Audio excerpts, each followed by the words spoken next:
walang nawawala sa list. It could be hindi na provide ng mga driver natin yung complete na data. Kaya hindi pa sila pumasok doon sa tinatawag namin na DSWD clean list.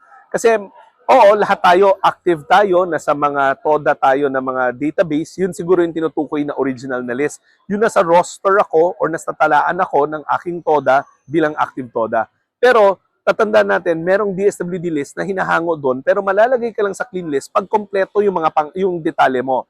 First name, last name, middle initial, may junior ba yan or may address ka at birthday mo, bakit namin kailangan yon? Kasi mayroong proseso sa DSWD na nagdi-duplicate kami. Sinisigurado natin na yung pera ng taong bayan ay napapangalagaan at tama yung paggamit. Hindi yung doble-doble na bibigay namin.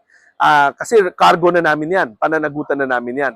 So ang iniingatan lang natin na masigurado na bawat membro ng TODA ay unique and individual. Hindi yung common, ang dami kasi nating common names and common surnames. Halimbawa, Cruz, De La Rosa. So, kailangan namin malaman yung middle initial. So, nitong nakalipas na 5 araw, sinubukan talaga ng mga local government units natin na kunin yung complete detail. Pero aminado tayo na dahil busy rin yung mga driver natin sa pamamasada, hindi nila nabibigay yung detalye. So, yun yung sinasabi niyong magkaibang list. Hindi magkaiba. There's only one DSWD list. Para mapasok ka doon, kailangan kompleto yung mga detalye na binanggit ko at hango na rin yon sa local government or sa TODA list. Pero ulitin ko, lahat yan easily magagamot. I-photocopy nyo lang inyong driver's license, pumunta kayo sa inyong TODA officer or sa local government unit nyo, ipapasok nila kaagad kayo. Hindi yan mahabang proseso. Katulad ng mga kahapon na nakita natin sa isang payout site, tomorrow, kasama na sila.